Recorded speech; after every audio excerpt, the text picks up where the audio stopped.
Iron లేడీగా RK రోజాను చెబుతారు. ఆమె సినీ career ఒక దశాబ్దం పాటు పీక్స్ లో సాగింది.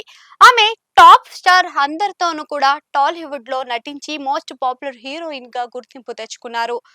ఇక 2000 తర్వాత ఆమె పొలిటికల్ ఎంట్రీ ఇచ్చారు. అది కూడా టీడీపీ నుంచి 2004లో తొలిసారి ఆమె చంద్రగిరి నుంచి పోటీ చేసి ఓటమి పాలు అయ్యారు. 2009లో రెండోసారి అదే సీటు నుంచి పోటీ చేసి ఓడిన తరువాత టీడీపీకి దూరం జరిగారు.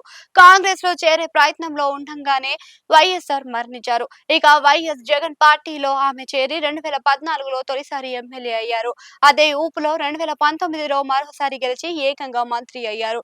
2024లో మాత్రం ఆమె ఓటమి పాలు అయ్యారు. ఇలా వైసీపీ నుంచి 3 సార్లు టికెట్ తెచ్చుకుంటే 2 సార్లు విజయం వరించింది. ఇక 2019 తర్వాత నగరిలోని క్యాడర్ కి ఆమెకు మధ్య ఒక గ్యాప్ అనేది పెరిగిపోయింది అని అంటారు. దాంతో 2024లో ఆమెకు టికెట్ ఇవ్వవద్దు అని ఒక వర్గం పట్టుబట్టింది. అయితే జగన్ మాత్రం తన ఇమేజ్ తో ఆమె గెలుస్తుంది అని భావించి ఇచ్చారు. కానీ ఓటమి పాలు అయ్యారు. దాంతో పాటు గడిచిన 2 ఏళ్లుగా రోజా ఏపీ పాలిటిక్స్ లో అంత కీలకంగా ఉండడం లేదు. దాంతో నగరిలో వైసీపీ యాక్టివిటీస్ తగ్గి పార్టీ వీక్ అవుతుంది. మరోవైపు టీడీపీ అక్కడ బలంగా తయారు అవుతుంది. నిజానికి నగరి సీటు టీడీపీకి కంచుకోట. అక్కడ నుంచి అనేక సార్లు ముద్దు కృష్ణమానాయుడు గెలిచారు. ప్రస్తుతం ఆయన కుమారుడు ఎమ్మెల్యేగా ఉంటున్నారు. దాంతో టీడీపీకి పట్టు చిక్కింది. వైసీపీకి సరైన లీడర్షిప్ లేకపోతే ఏకపక్షం అవుతుంది అని నగరి పాలిటిక్స్ సూచిస్తుంది. దాంతో వైసీపీ హైకమాండ్ అలర్ట్ అవుతుంది అంటున్నారు. ఇక నగరిలో కొత్త ఇన్ఛార్జ్ ని తీసుకొని వచ్చి పార్టీని పటిష్టం చేసేందుకు చూస్తున్నారు అని ప్రచారం కూడా సాగుతుంది. రోజా విషయం తీసుకుంటే 2029లో పార్టీ పవర్ లోకి వస్తే ఎమ్మెల్సీ లేదా రాజ్యసభ ఇస్తామని చెబుతున్నారు అని అంటున్నారు. అయితే రోజా పట్టుదల కలవారు కావడంతో ఎక్కడా తగ్గేది ఉండదు అని అంటున్నారు. దాంతోనే ఆమె ఈ విషయాల మీద పూర్తి అవగాహనతో ఉన్నారు అని అంటున్నారు.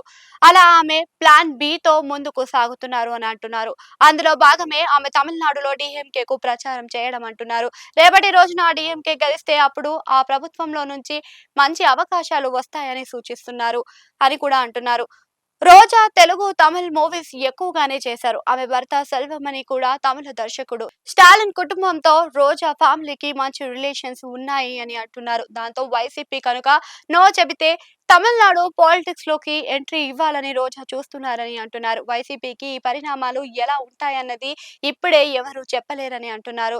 ఆమె తమిళనాడుకు షిఫ్ట్ అయితే ఇండియా కూటమిలోని నేరుగా వచ్చిన వారు అవుతారు. దాంతో ఏపీ మీద కూడా ఆమె రాజకీయ ఫోకస్ పెడితే అది వైసీపీకి ఇబ్బందిగా మారుతుందని కూడా అంటున్నారు.